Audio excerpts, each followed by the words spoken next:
o'clock. We'll go ahead and start this meeting tonight. Thank you all for coming. First item on the agenda is to consider approving the minutes held on August 13th. I make a motion we approve those minutes. I'll second. Move second, all in favor. Second item is to conduct the first reading of proposed amendment for the streets and sidewalks municipal parking ordinance on 8th Street. The parking area between the Atwood School and the Tapley building is complete, paved and striped, and I guess it got some use today. Yes. The purpose of the improvement was to get a safer situation over there. If you've had a chance to go down Heath Street, you've seen the additional parking that's been created with that project. The town assisted the schools with the work, and a nice letter from the superintendent accompanies your packet. We had talked about making Heath Street a a no parking zone, a no parking zone on both sides of the street. Currently, there is no parking on the south side, and tonight's agenda would be to talk about creating a no parking zone on the other side of the street for the extent of the school property. We would propose to leave parking in place beyond the school property for the residential portion of Heath Street beyond the school property. Notices of this meeting and this proposed change were sent to those residences beyond the school. The superintendent is here tonight, I think, to express support for creating that additional no parking. And we feel that that will improve the safety. Keep in mind that there is a mobile home park that could be developed. I guess they're not using it yet at the further end of Heath Street, which would put additional traffic on the road. So it seems as though the narrowness of that road is what it is to begin with, but moving the parking into the new parking lot will at least improve the safety there. We have also had complaints from the home directly across from the school property, where the individual has said in the past that people parking on Heath Street make it very difficult for him to exit his driveway safely with a pickup truck. So we've talked to the police department, feels that the no parking zone would be an improvement.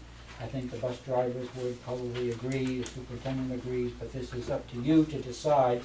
And tonight's first reading is on your agenda. In fact, I even had a question from someone asking if we could dispense with the second reading to make this effective immediately. And the answer to that, according to the rules and procedures that you have on record, that you voted on in 2007, no. You have to have a second reading at a separate council meeting, so that anybody who hears of tonight's result one way or another and wants to come in and say, you know, something before it becomes final, has a chance to do that at your next meeting. So that's my contribution to tonight's discussion, unless there's some questions that I can answer. Did you say the neighbors across the road had been notified of this impending rule change, Peter? We notified the people further up the street who would be on the north side.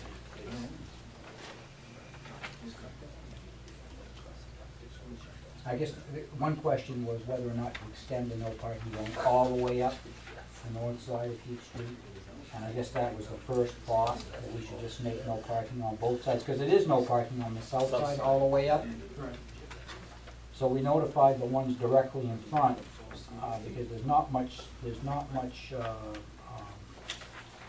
lots are not huge. There is some parking up there, but the on-street parking could be important to those residents. We weren't thinking of changing anything on the south side, so we didn't get them too involved. How many parking spots are now what used to be the superintendent's office, Tapley, all the way down to the... In total, or, I know an additional, like, well, the plan called for 35 new parking places.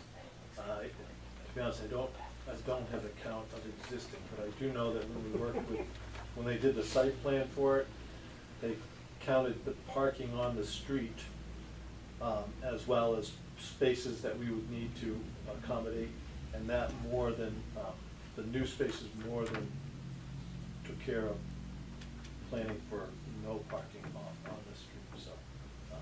I guess my curiosity, and I I can't remember precisely specific evenings, when you have parents' nights, curriculum nights, things of that kind, where all parents come in to see their kids' teachers. Yep. Has there been parking on the street in the past? Has there been a lot of parking? Has it been a problem? And I guess what I'm getting at is, if we have a night, which is our busiest night, concerts, whatever, will there be enough parking within so that people don't park on the street? And if they do park on the street and we have both sides of the street lined because parents are saying, I gotta get parked somewhere, Yeah. I guess my only question is, there's no parking on the south side now, so they're always already in violation.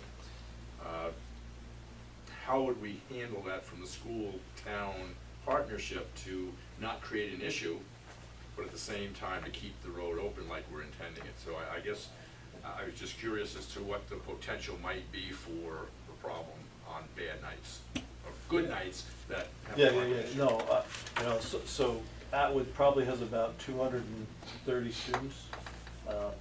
And we're fortunate that when we do those nights, they're well attended. But I would have to ask, like Jenny McGee, and we have a board meeting tonight, I can do some follow-up and get that, but, we have, you know, I would suspect that well in excess of 100 vehicles could be there, including with staff and everything, and,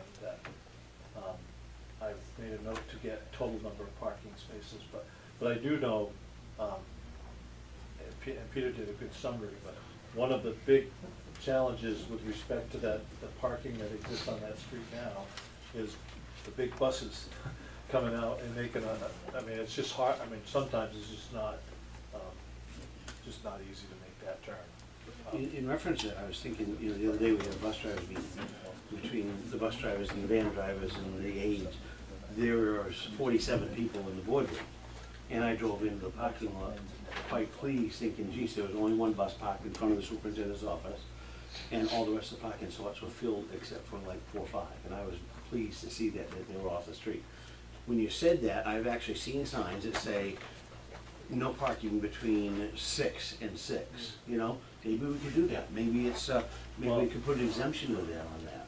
But the biggest problem on that street is the school buses, and I've driven in that parking lot, you know, with a flat nose bus, which is 42 feet, 6 inches long, and headed back and out and back, and then go back out, you know, and try to work it in, you know, to jug it in. It's a tough situation. So if we alleviate the problem during the day, then the rest of the problem would be no problem at night. And I think maybe that'd be a wise idea to do It's the that. AM and PM type, you know. 6 to start out 5, you know, at 6 in the morning to 5 at night, no parking on that side of the street, period, end.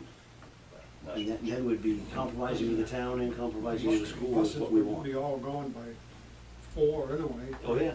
So if we said like 7 to 4 or something like that, or 6 to 4, whatever it would be worth. Yeah, you wouldn't want to do 7 because the buses start They rolling in start at 7. before that, yeah.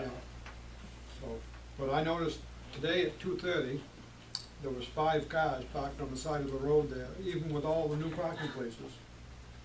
But there was at least 8 or 10 new parking places that didn't have cars in them. Right, So- well, and I think that's just Habit. habit. Yes, And yeah. and, Well, 'cause- it's just like any store, they'll park right on the doorstep to the store rather than walk 20 Right. feet, so. right, because there used to be 4 access and egress spots, and we walked it with Chief Tracy and kind of just, how can we make this safer? And well, yeah. Actually, there's 1, 2, 3, 4, 5, with kind of going up all the way past into Tapley.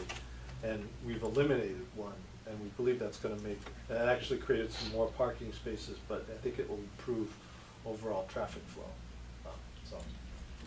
But Don's point of, or your idea about a time zone during the day, because overnight, it's really, No problem. when I leave at 6:30 in the evening, there's not much of a problem on Heath Street. So.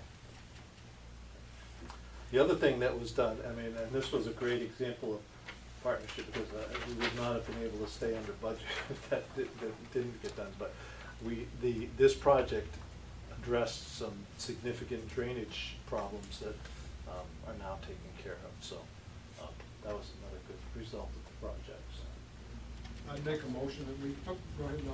I guess the only other thing I was thinking, and I know the police resource officers are, you know, they like to do what they're best doing in total, and they don't like to get involved with crossing guards and those other types of things.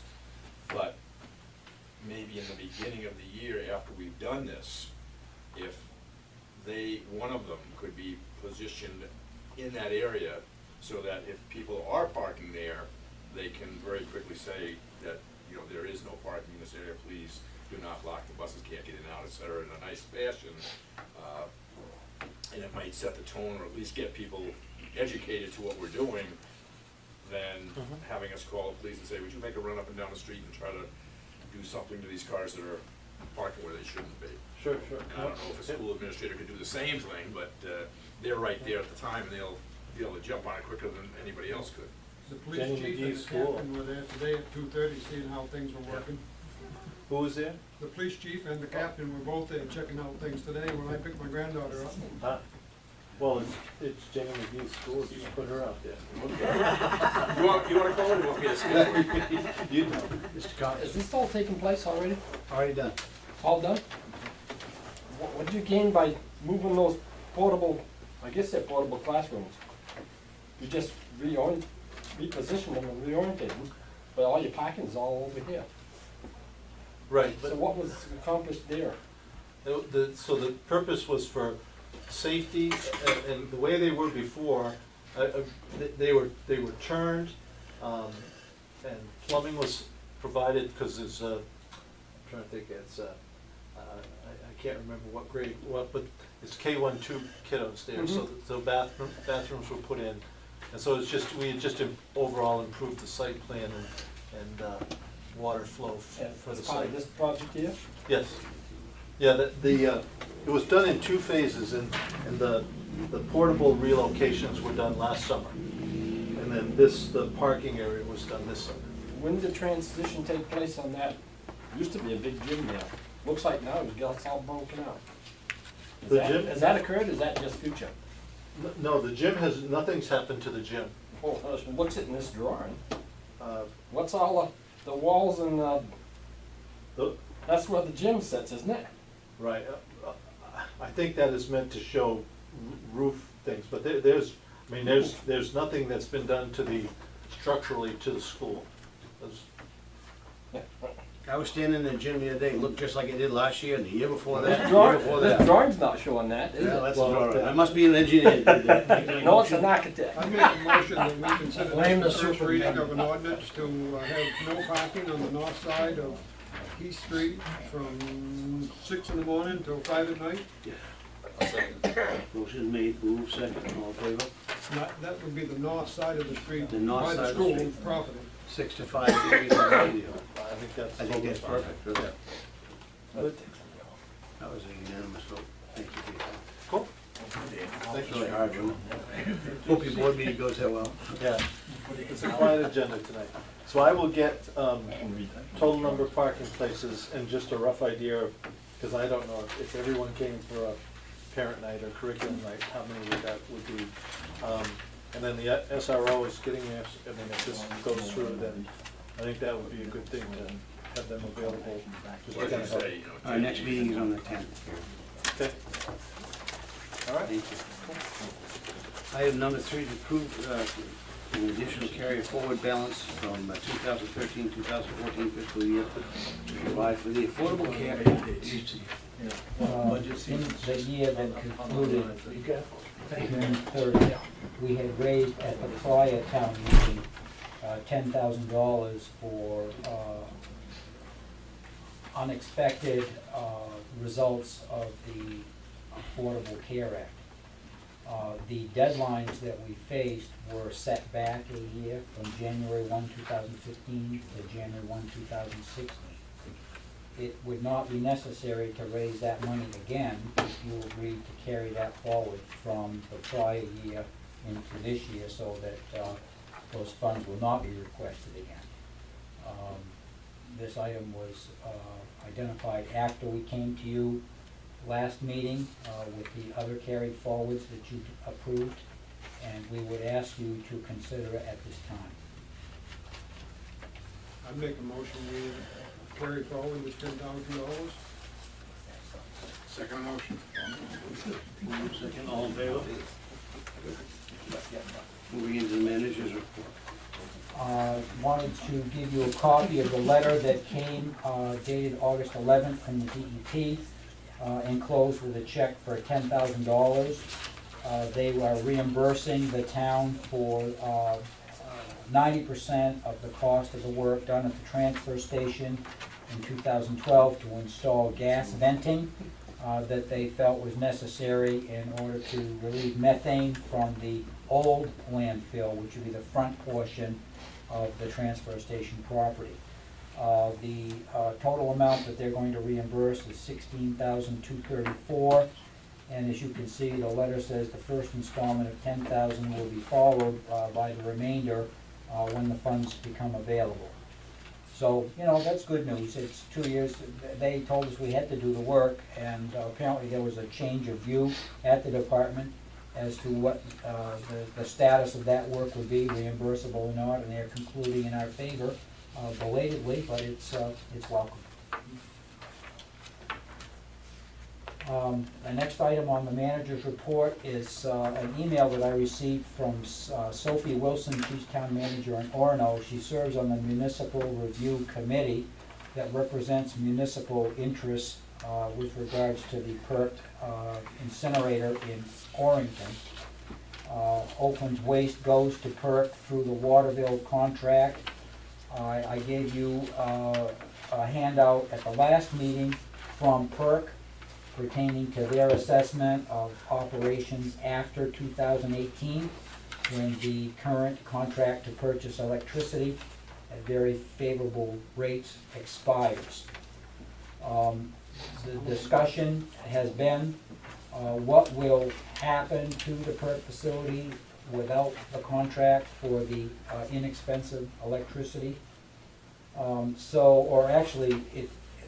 They get more than market rates for the product, if that's going to go away. So it's kind of a subsidy that was legislated. And so what's going to happen to the PERC facility is under discussion. PERC presented a scenario that I gave to you last meeting, and there is an alternative view of what the future holds that the Municipal Review Committee is putting forward. So I got the gist of that for you in this email through my friendship with Sophie in Orono, and she's indicated that there's more than one way to look at this situation. The purpose of keeping you informed is that as that deadline gets nearer, additional conversations will be made. I know that an attempt to deal with this situation at the legislature was unsuccessful last year. There will be another attempt made to deal with this situation at the legislature this year in a different form. That may solve the problem if the state decides to put money back into this situation so that the PERC operation can continue. If that does not occur, you see here that the MRC is trying to develop plans to operate in a different manner, and that would affect how the waste from Oakland is handled. There are discussions about landfill and landfill costs versus incineration versus additional recycling. You know that Waterville has changed their trash handling methods recently, somewhat in anticipation of this. 2018 seems like a long ways away, but it'll get here, and yeah, I thought it was something that I should keep the board informed about. No action needed other than to just keep bringing you information. Now, apparently the people that, and I don't know the players here, Peter, so the people that own it now don't think it's gonna be profitable if they get just a standard rate for electricity rather than this inflated rate that they're getting now, or? That's right, without increasing the tonnage cost to municipalities to Right. make up the difference. Yeah. So if the tipping fee goes up, that has an impact on municipalities. Right. But that's what they're saying, they need more tipping fee to make up for the lower electric rate. Or some money to offset the loss from the electric rate. Back when that was done, it was a 30-year deal, as you recall, and they were projecting forward what they thought electricity would be, going for. things didn't follow their projections. And so now that plant is getting more money from electricity sales than they otherwise would. So that's the question at this point in time. The PERC people argue that the plant is paid for, the debt has been retired, it's operating efficiently, it's doing what it was designed to do. There ought to be a way to keep it working. The municipalities indicate in this email that they haven't had a lot of cooperation from the other partners in their discussions on how to make this work, and so there's an unresolved question at this time. Certainly seems worthwhile to burn this and make what electricity you can, rather than just landfill the whole pile, the whole of it, you know, and Yeah, it's gonna be a huge landfill if they close this thing out. that's right. You could argue that that would be a short-term advantage and a long-term disadvantage. Yeah. Yeah. So there'll be more about it, but I thought you might like at least a flavor of some of the discussion that's now going on. Do they capture the methane gas off this now? Is that what they're running the power plant with? They're making Burning it. steam. Making heat, using heat to make steam for boiling. Is that adequate on that one, Mr. Chairman? Also wanted to re-invite your consideration on something we touched on once before. This has come up in conversation with regards to some current infrastructure that will be going in the ground in Oakland. Maybe trying to determine whether or not the road opening permit ordinance should be amended before a request is made. You'll recall we had a discussion about whether the ordinance currently reads that upon satisfactory completion of the work, 100% of the deposit will be returned. The Maine DOT returns 90% of the deposit. The paperwork that we have in place with one utility would return 90% of the deposit. The question is whether you'd like to amend the ordinance. We talked about this once before, and the council said, well, let's wait. It seems as though there is an advantage to the town in having a position taken before a request is made, and maybe you're happy with the existing ordinance, and that can be the policy. But if there's a reason to change, it seems as though the sooner that change is made, the more likely it is to stand up. We could put this on a future agenda, or I could just satisfy myself that I brought it to your attention, and we'll just continue to let things go along. And I think we should put it on the agenda, and, you know, I guess there are two rationales to change and not change, but I think we discussed it enough previously, and we decided to, I think, keep the 10%, because there are certain costs that we're gonna incur repairing roads, maintaining roads, getting them back in shape, that this could help pay for. And if that is our conclusion in general, then maybe we should change the ordinance to reflect that and go with what DEP is recommending. So I'm not sure it's this week, next week, but I would say that definitely we should, in the near future, revisit it. I'd make a motion that Peter bring us an example of an ordinance that would reflect the sheet that you used what do you call the sheet, the road opening permit sheet that we used last year? Yes? I think our new ordinance should reflect the rules that you had in that sheet. I I'd like to see understand. an example of an ordinance brought forth to us. Yeah. I'll second. All in favor? 5? Thank you. A couple of other items that came to our attention in the last few days. There's a request here from Megan Russo, who is a staff member for Senator Roger Cates. Senator Cates asked that we establish constituent hours for him in the towns that he represents during the month of September. He wondered if holding these hours coinciding with a selectmen's meeting might make sense. He asked to see, typically the center would maybe arrive an hour or so before the selectmen's meeting is due to begin. Our office would take care of putting a notice in the newspaper about these hours, inviting residents to attend and discuss issues with the senator they may have concerns about. I told the representative of his staff that I would ask you if this is anything you'd be interested in doing.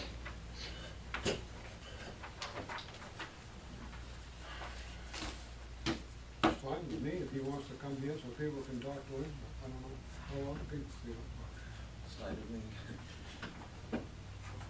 Well, are they suggesting that maybe he would come in here and sit here from 5 to 6 I before think our that's meeting the starts? suggestion, yes.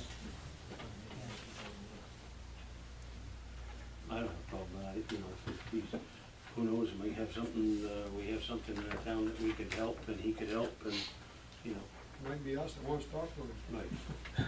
And we have had, I think we've had all three of our representatives in the room, and I think it was very effective, because they got a feeling of what the issues were and how they could perhaps help us, or at least assist us in what we're doing, and it gives the public a chance to also chime in. There's no, in this case, there'll be no business taking place, it's just, you know, give and take. And I guess my only question is, and the politics of it, is there a reason for us to, there is, but we don't have to, have him speak to the other constituents, the other representatives from the House, to see if he wants to join with it, they wanna join with him, or does he wanna go it alone? And I guess we may approach him and leave it up to him as to how he wants to handle that. But I'm guessing that there may well be another request, or two requests, by the members of the House. Could we also do something similar to that? And They might prefer to take turns in that. Exactly, instance. so I think this is a one-time request, at least in this email, so you might offer another opportunity to another party if that was indeed desired. So I'll signal a yes on that based on the discussion that I just heard. Okay, thank you. There is a recreation report that made it into your box from Eric Seacon summarizing the summer programs. The tennis camp, the Fun in the Sun Rec Camp, 250 to 275 kids took part in that. The soccer camp took place, and he's also made mention here of some outdoor usage of the Pleasant Point Park, Messalonsky Lake boat launch, and the Messalonsky Stream Trail. So I hopefully will have a chance to review that and see what the Recreation Department was involved with over the course of the summer.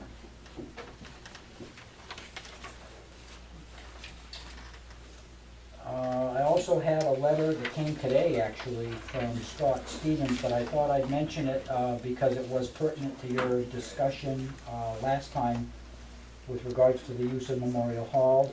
I had corresponded with him. This answer indicates that he did not increase his prices for the students this season. He thanked you for keeping the rent the same. He indicated that he had students from all over, mentioning Wilton, Farmington, Lisbon, Skowhegan, Madison. He said that most of his dancers are from Oakland, as well as Belgrade and Sydney, and he guessed a rough figure that about 100 kids from Oakland take part in his program. So he said thank you, and noted that this was 34 years of using that facility. So it was a nice letter to receive, and hopefully you're satisfied with it. I'd like to distribute something. This pertains to a discussion that I hope that you'll want to take part in at the next meeting. There's a, I should have made some extras for the people, but we can. I just wanted to distribute this draft of an amendment to the interlocal agreement between the Waterville Sewerage District and the town.